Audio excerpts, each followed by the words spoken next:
Hi, everyone. Welcome to As the CMMC Churns.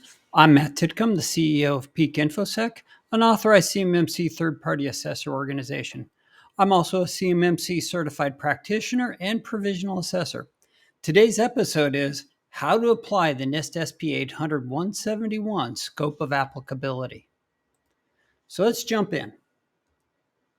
So right off the bat, y'all may have seen this. This is an infographic we provided that talks about 800-171 and CMMC Level 2 assessment scoping.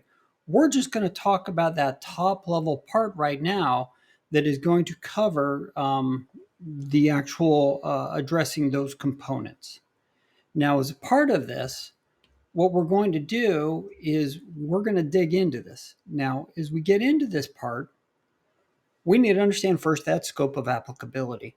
So the 800-171 scope of applicability fundamentally comes from 2 points within 800-171. The box in blue is actually from chapter 3, and then paragraph 1.1 below are the 2 points where we really talk about the scope of applicability. Term is actually only used in that very first section for the scope of applicability, but it brings the definition back from the real source, paragraph 1.1. So this is where we kind of see in that upper right corner, we've kind of merged them together to get everybody to understand this is the scope of applicability that we're talking about. And it's those components that store, process, or transmit CUI or provide security protection for the components. Now, when we walk through this, and if you'd watched our previous scope confusion presentations, we showed you this diagram. This diagram is basically the way it works for us and the way we lay things out when we start creating the scoping diagram for our clients. Now, this is also what we want to lay out for our users, and we'll talk about using this in a later episode of how you draw your diagram out. But this is the foundation of it. Now, when it comes down to applying that NIST SP 800-171 scope, we got to remember that this is about protecting the government CUI, their intellectual property. Now, we talk, covered technical information, covered defense information. There's lots of acronyms going around.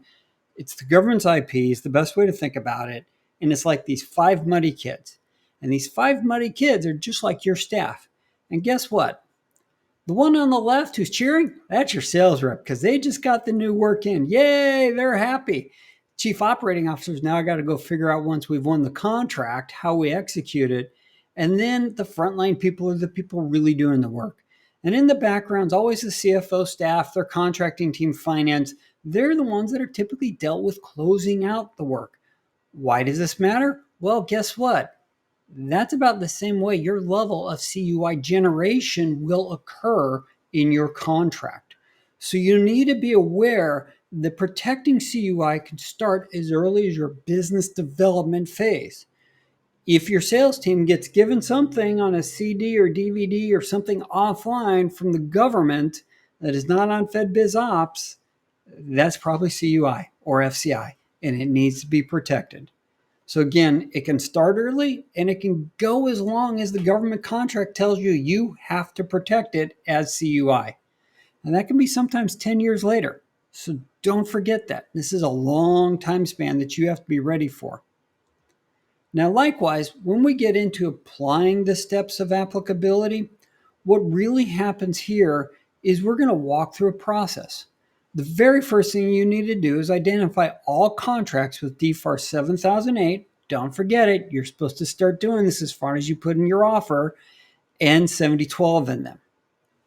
That's your first indicator that this contract is going to have CUI and you need to start implementing it immediately. So we're going to want to find those. Then you need to identify all processes involved with the contracts from bidding to closeout. So again, business development to what happens at the end of that contract. Now, once you do that, now you need to figure out who are all the people involved? Who are all the facilities involved in those processes? Again, information centric. We're starting our way down. Now we hit IT. You notice we didn't hit IT until now. Now you want to find out, well, hey, Chuck's using this laptop. Okay, Chuck uses these systems, and you start figuring out all the components Chuck uses. Likewise, what are the facilities that Chuck uses? He works at home, he works in the office, he works over in that building over there on the production floor, etc. You need to know all of that, because that's now starting to put your handle around all that scope. Now you start to filter it down. Oh, which one of those are actually the ones that process, store, transmit CUI or looks like CUI?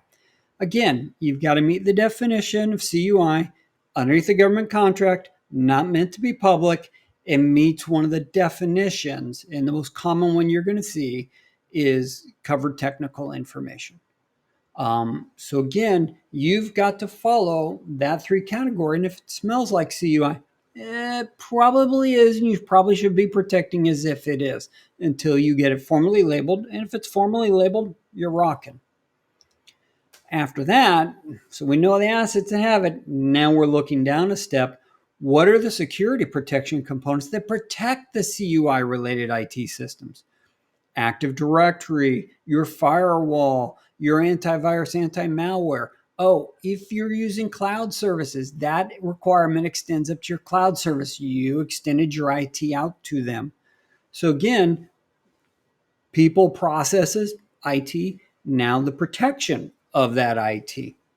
There is one other set of security protection components you need to be aware of. Facility stuff, all the other stuff that you use to protect your environment. Now, safes, alarm systems, fire alarms, if you've got specific monitoring within your server room, etc., those are security protection components, and they need to be considered to be in scope. Be careful about overreaching on this point. Things like LMS, things that do not provide direct security, you can generally keep out of scope. And we'll talk about that later on in a minute.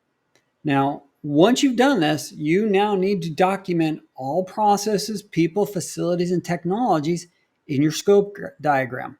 Now, this is typically little icons laid out, and eventually this gets turned into a data flow diagram that helps you to understand where that CUI is flowing through your business. This is the type of protection you need to be applying to your organization.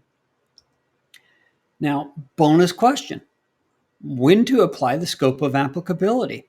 Well, many of y'all have seen this diagram. This is our standard consulting methodology we follow, and this one's specific for CMMC on the assessment side. Now, the first time you're going to see a scope of applicability is in the gap assessment.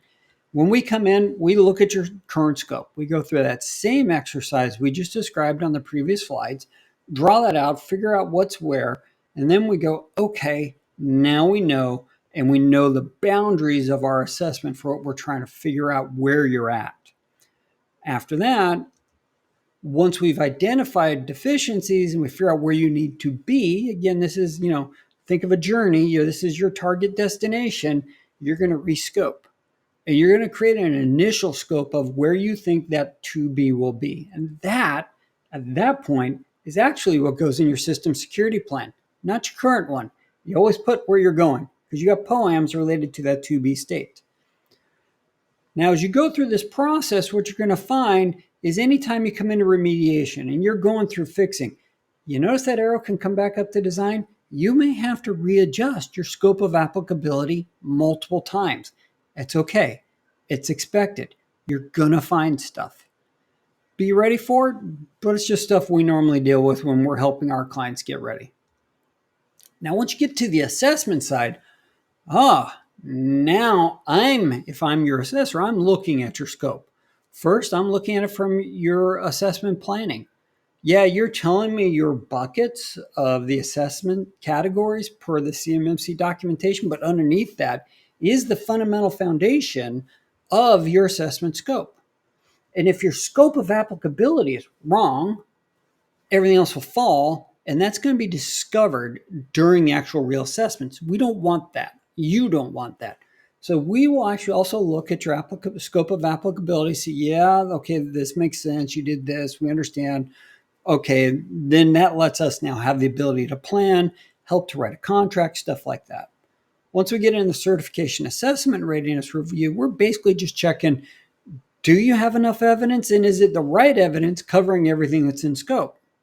Again, assessment categories, and then on top of that, scope of applicability components. Now, we're just making sure this is a check.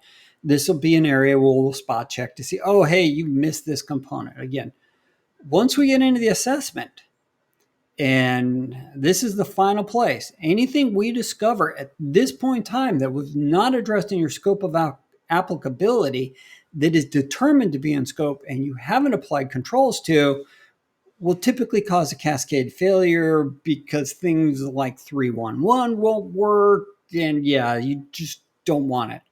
So again, you need to be working this scope of applicability as early as you can and be maturing it, making sure you're covering everything as you're going through your review processes.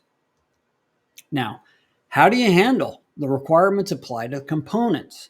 Now, that's CUI component specialized assets. Well, guess what? There's a lot of drama in the ecosystem around this one line. Frankly, ignore it. Yeah, it's drama. I'll just stop there. So your first step on how to do this is you need to first identify all non-applicable requirements. Once you understand that scope, and then mark them as non-applicable. So for example, if you don't use wireless or you don't allow mobile devices, mark it as non-applicable. That's fine. You just need to document it in your SSP's non-applicable table and explain why. At this level, this is a full non-applicability. So you'll have two choices, and this one we want to mark as full. Now, the way you work your compliance, again, is you start at the assessment objective to component and you work up. Now, at this level, you now start to apply the objectives to your components. What's going to happen is you're going to find stuff out. If the application of the AO requirement to the component is then successful, yay, document it in the SSP and related documentation. It's really great to know, yeah, these were all applied, and really track it at that level. That's going to make you more successful and less likely to miss an assessment during an evaluation. If it's simply not applicable, we don't do software development. So in 313.2, the risk and requirement analysis, and there's other ones and architectures, etc., there are software development assessment objectives. They're non-applicable. We marked that as non-applicable during our DIBCAC assessment at the AO level, and then lifted it up to the SSP table, the non-applicable table, as a partial, and again explained why. So you're explaining it in the SSP core around the requirements, and you're explaining it up there in that table. Nobody's arguing that. Everybody understands not everything fits. For CUI, and this is a security protection component, document it. For CUI, requirements, and we're talking a security protection component, i.e. protecting, encrypting CUI. Firewall doesn't encrypt CUI unless you're doing full SSL inspection on something you probably want to rethink. Document the NA again at the AO level and explain. That's all you got to do.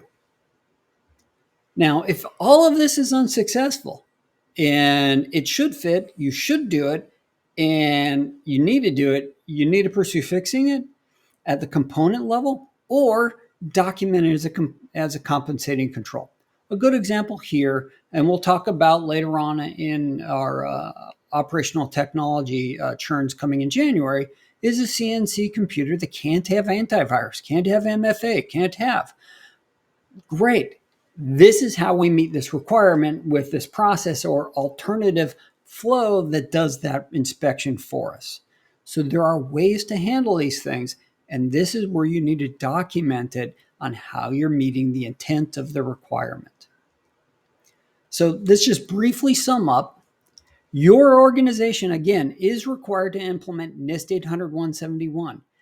That means the scope of applicability, not the CMMC assessment stuff. That's just for handling assessments. you're required to do 800-171.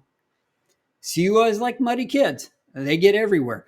You're going to find mud and CUI throughout your business in places you don't expect it.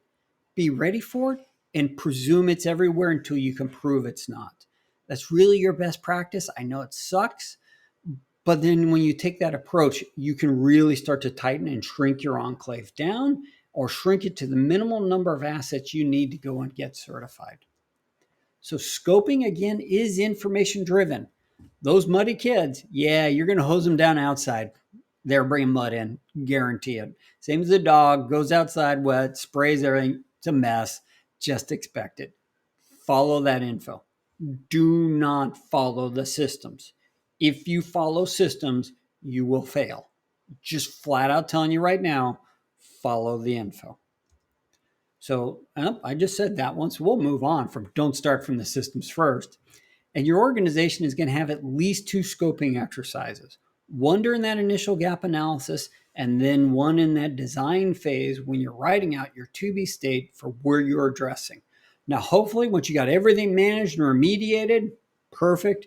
Again, you change your baseline, you're kind of back to that design phase. So just kind of remember, this is an ongoing sustainment life cycle that you have to maintain, not only for the certification, but through to your next certification and the one after that and the one after that. So be ready to have a lot of these exercises. Don't get hung up on the LinkedIn drama around applying the requirements to all components in scope. Follow the steps I showed you previously and you'll be fine. Now, lastly, next week, we're actually going to talk about the 3 descoping methods. I will not talk like the Count from Sesame Street, but we are going to be talking 3 descoping methods. Again, I'm Matt Tickham. Thank you for joining us for the CMMC Churns, and we'll see you next week.